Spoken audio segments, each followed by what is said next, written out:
Hey, we're going to do this again.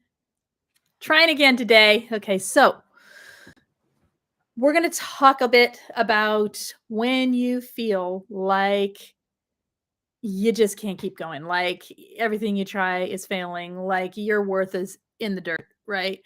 When narcissism and toxic people and just all of it has really worn you down and you feel like you got nothing left to keep going. All right.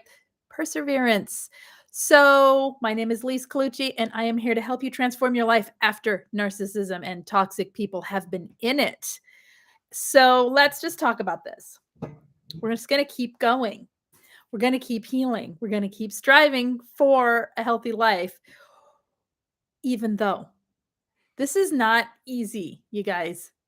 If you have had narcissistic parents, if you've been in a narcissistic relationship, if you have had toxic people around you, then you're most likely feeling like your self-worth is pretty low, or it's at times has been really low, or like you just can't do it another, you just can't like make it better, like everything you try fails, like you like everyone's up against you and life is pushing against you. It's challenging, it's difficult, it's you know what do I want to say here? It's focusing on your healing that gets you there. The video that I totally tried to do and made a mess of, but I'll find pieces of it to like fix. Okay. That's an example. Okay. So I totally came on here and I'm going to put it back up because it's hilarious and made a sideways video and everything just started crumbling and things are falling over and I can't see the chat and like it's just on, just a big mess. And my traumatized brain went, well, there you are again, Lise, trying to do something and you're all by yourself here. There's no one helping you. You can't do this. This is ridiculous. What are you doing? Just end it. And I'm like, no, I'm going to keep talking. And so I finished a thought. I finished and then I just stopped, turned it off. And I'm like, I don't know what I'm going to do with that. But then I thought, you know what? As an example, you just keep going.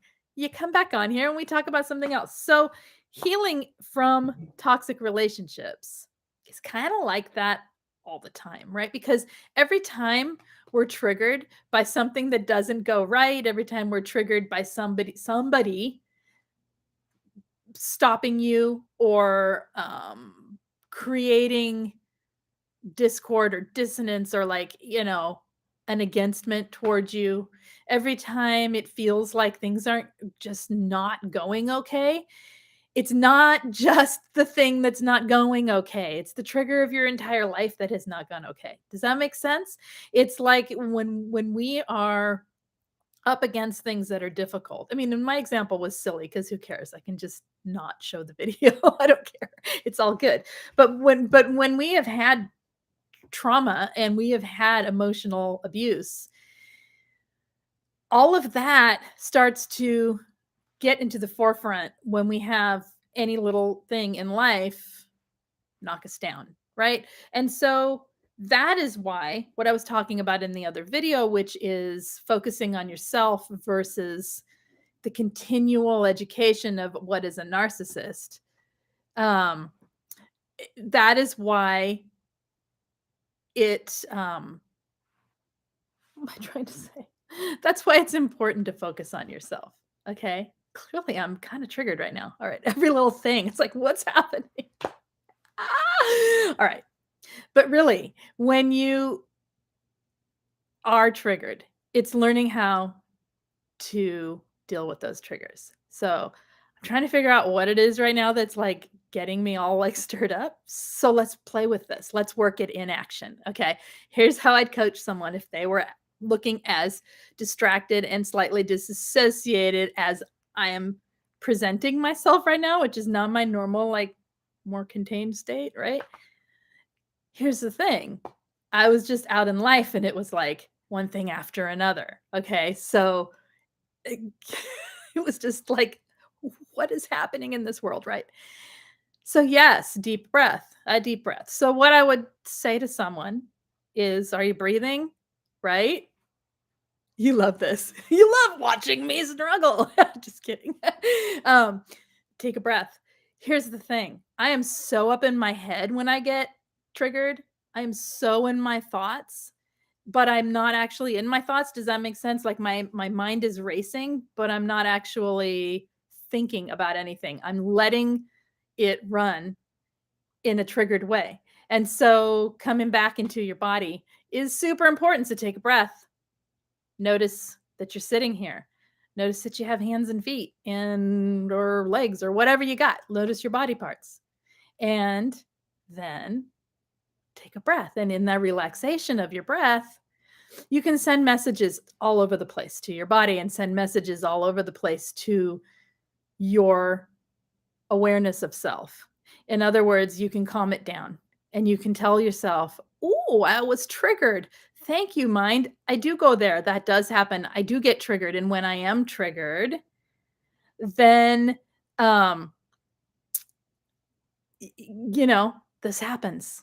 Okay, that's where I'm at." And so when you're feeling disassociated from the trigger or pulled out of yourself or spacey, like, what? Like I'm kind of coming back into the body, because see, when you come back into your body, your mind has something different to do. And when your mind has something different to do and you're doing it with intention, you're sort of jumping off the neural pathway of the trigger onto a brand new neural pathway of, we're going to do it differently. We're going to understand and relate to this trigger differently. We're not going to relate to it by jumping on it and spinning with it. We're going to relate to it by allowing it to be there without any judgment or harshness or criticism. And we're going to, okay, I'm just going to be with it. I'm just going to be with myself while it's happening. What starts to happen is you start to refocus, you start to center, you start to ground. Have you noticed in the last little bit speaking here that I've come right back into a much more steady pace of speech, and I've come right back into myself more, where I am relating to you instead of to my trigger? Does that make sense? That is what happens. That is an example of how to work it. That's one example of how to work it. Okay. And there's more to it and it goes on, but I just thought I'd give you an inaction. Okay. You always have, Chris says, I always have to remind myself that it's okay and it's safe to sit with the feelings. You know what? I was thinking about that today. I got out of the car and it was raining, and it's not rained here in so many months. Okay. I live where it rains all the time, but we have had so many months of dry. And my first thought was, wow, this is depressing. And then I started laughing and I thought, that's what happens when we get an emotion that we don't want in that moment, right? And it's not that I don't love the rain, it's that I wanted to do something and I didn't want the rain, right? So it felt depressing, and I'm not used to the dark anymore. I'm used to the bright. So it felt like a shift, right? But it threw my emotions, and my very first thought was this, like, oh, this is something. But that's what happens, right? We get thrown into our emotions. But the thing is, I started laughing and I sat with it for a second, or I stood with it and I walked along and I thought, yeah, but you don't mind the rain. It's okay. We need the rain. Like, I started thinking about it like that. Whatever. Okay. You had a thought and a feeling about it. Let it go. Let it be. You don't even have to let it go. Just let it be. And it didn't take hold quite as strong as it might have had I given it the attention. And this is what I was saying before on the other video, which is focusing too much attention. Too much attention. We do need to understand narcissism. We need the videos. We need the education. We need to understand what the heck is going on with these people, right? However, if we're focusing all our attention there, what are we feeding in our own brain? That narcissistic person is more important than you, right? Which isn't true. So focusing on self, focusing on is important. And then if what we're doing is focusing on the negative emotions, focusing on the trigger, focusing on how bad we feel, focusing even on how good we feel, feelings, holding on to them so tight that we start to generate energy toward it, emotional and mental energy toward the feelings that we're having.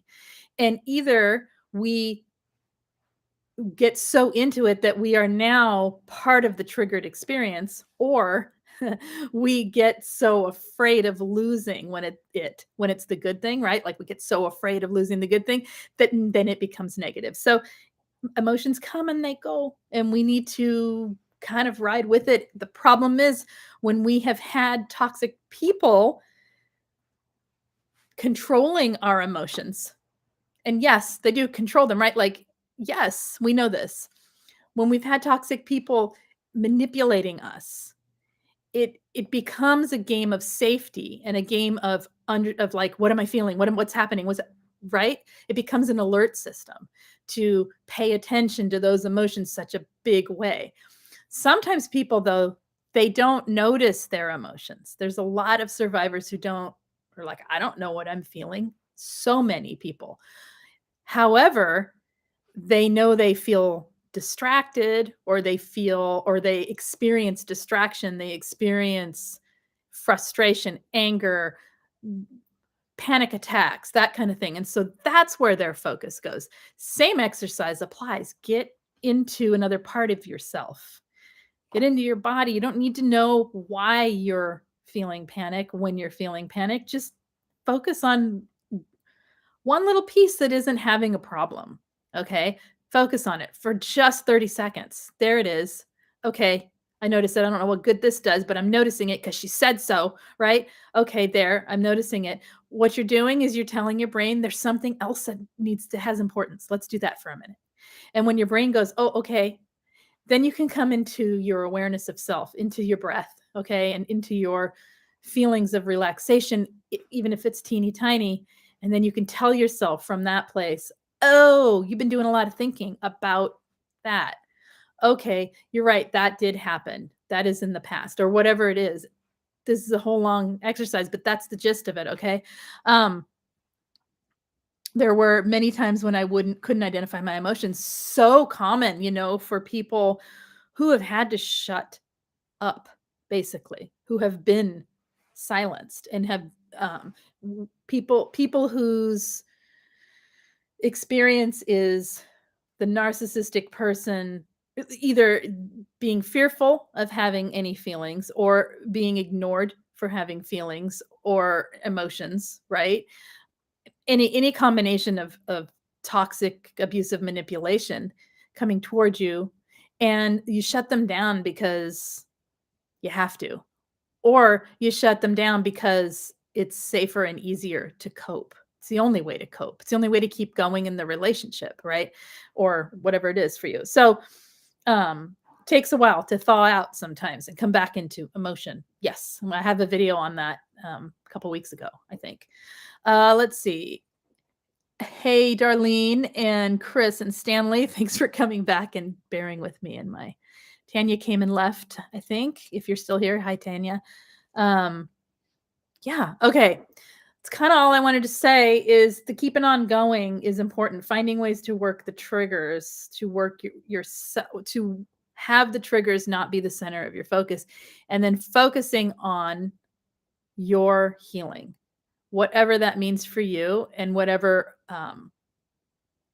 direction you're taking that for yourself right now. This is so true. I was a disaster, completely disconnected from my own body, and then I was in complete denial about it. But little by little, I started to get my tools. They work. Right. It is little by little. If it was all at once, ooh, that'd be pretty overwhelming. We're not narcissists. You are allowed to be human. It's all good. Yeah.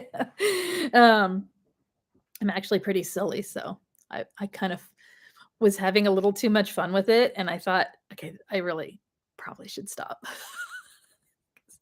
um, and my fluster's from other stuff because there's just, yeah, so many weird gaslighting things happened last week. I'm trying to figure out even how to talk about it in like a video, because I was like, well, there's medical gaslighting, and then there's, this, that, the other. There was all this, like, what is happening in the world? Okay. Well, we know what's happening, but all right. You love that I had fun with it. Maybe too much. All right, you guys. I'm gonna keep it short and sweet. I do want to talk about one thing, and that is there is a peer support group on Facebook. I'm sure you've heard of it. or maybe you haven't. It's in the main description of every video if you need it. It's a free group over on Facebook. If you decide to join, please put something about this channel in the questions so that we can let you in. Facebook's a bit of a hit and miss anymore with the unfortunateness of so many people trying to get in and like sell you things, right? So, and scammers and whatever. So we try our best to keep it cleaned up. And knowing where you found us is useful so that we can get you in quicker. So you guys, if you need that, please check it out. It's been there a lot of years. It was Angie's group. And then now I am running the group. So yeah, same group, same stuff, and just a different name. And let's see what else. Anything else? I guess that's it. All right, I will be back with videos this week. If you have topics you want talked about, as always, leave them in the comment section of each video. Just go watch any video and leave me a comment, and I will do my best to get that video made for you, just for you. And if you have a really specific one that you do not want to put there, but you would like talked about, you can always email me as well. My email is in the description of every video as well. I think that's it. Yeah. Okay. We will see you next time. Take care. Bye-bye.